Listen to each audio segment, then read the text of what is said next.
Ceir o'n byw, llongyfarchiadau mawr iddo fo, ac un gyfrinach i chi, mi roi si banana iddo fo bore, mae dim gair o gelwyd, ond nes i'n dychmygu byddai'r banana'n cael yr effaith yna arno fo. Mi ath o i fyny fanna fel mwnci.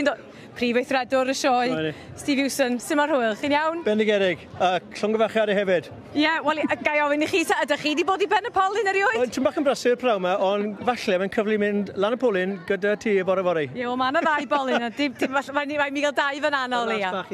Ond i fod o ddifri, y bwrlwm gwledig yma, dyna'r ddau air sy'n bwysig i chi, Steve. Bwrlwm... A da chi di weld o wythnos yma'n sicr? O, mae'r wythnos... Ti'n gallu gweld tu ôl fi nawr, mae'r pobl yn hapus, a mae'r lle yn llawn nawr, mae'r dydd Iau, a mae'n teimlo fel dydd Mercher i fod yn onest. Mae'r nifer y pobl drwy'r gat yw'r record ddoe, a dyn ni'n gallu gweld y safon y dabiw, safon y stoc, safon y cyngell Cymraeg, just ar y warg chi, a ni'n gweld pobl yn hapus, yn ymlacio, dwi'n falch iawn. Dwi'n siŵr. Ac wrth gwrs, mae'n ambell ymweliad, mae'n mawr di bod heddiw, mae'n dipyn o waith wrth baratoi y math yna o beth yn y dyddiau yma. Hollol, a mae paratoiadau nawr yn dechrau cyn y sioe, y canrif sioe nesaf, yn blwyddyn Sir Benfro, so ni'n dechrau edrych ymlaen nawr i'r blwyddyn nesaf.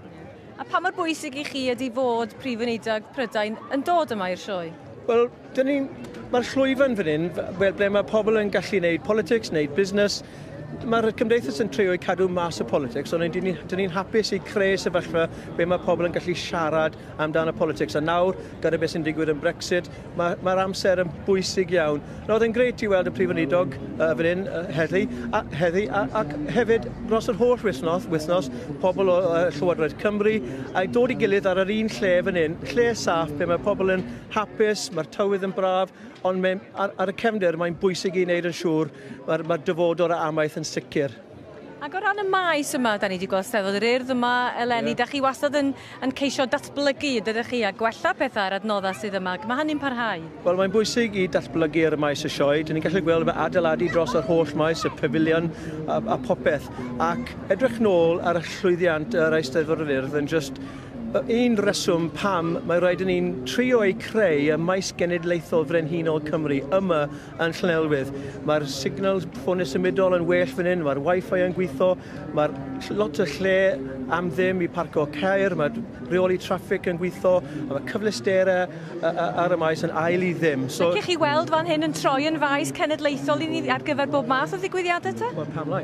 Mae pawb yn gwybod ble mae'r maes y sioe yn Llanelwydd, mae right yn y canol Cymru, mae'r system traffig yn gweithio, mae'r lot o lle ar maes carafanau, maes parcio, ac mae'r cyfleusterau ar y maes y sioe yn just gwych. So, falle, mae'r dyfodol y sioe, bydd ni'n gallu cael mwy o digwyddiadau Cymru ar y maes y sioe yn Llanelwydd. Ac wrth gwrs mae'r arian sy'n cael ei godi yn flynyddol gan y siroedd nawdd, mae hynny wedyn yn dod nôl i mewn i ddatblygu'r lle yma. Beth ydy'r datblygiadau nesaf neu'r diweddara o safbwynt hynny? Mae Sir Gar, Llynedd, mi gyda chi lot o fawr o arian yn dod. Wel, yn gyntaf mae rhaid i ni'n gweud diolch o galon i Maldwyn, Sir Drefaldwyn, eleni nawr, a o dan y arweinyddiaeth o Tom Tudor a teulu Tudor, teulu mawr, ac nawr edrych ymlaen i'r dyfodol Sir Penfro blwyddyn nesaf. So mae'r Sir Drefaldwyn eisiau gael mwy o cyfleusterau am y pobl ifanc fan hyn, a nawr dwi'n edrych am y prosiect i wella'r ardal horticulture lawr yn y gwylod. So beth sy'n bwysig, mae'r Sir Nawdd yw'r canolbwynt y sioe, mae'r gold dust y sioe y gymdeithas, a mae rhaid i ni'n gwneud yn siŵr dyn ni'n cadw y dyfodol y gymdeithas yn sicr.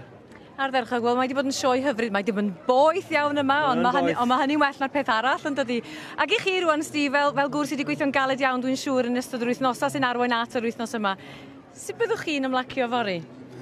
Wel, fori, dyn ni'n dechrau paratoi nawr yn blwyddyn nesaf. Na, i fod yn onest, dwi cwpl o diod bach heno nawr, ac edrych nôl, dyn ni'n falch iawn i edrych nôl ar sioe llwyddiannus. Dwi'n siŵr. Wel, diolch i chi am sioe llwyddiannus iawn, da ni wedi mwynhau yn fawr iawn. A diolch i chi am y dalliadiadau hefyd. A phob hwyl efo'r nesaf, da ni'n mynd drafod mewn i'r nesaf.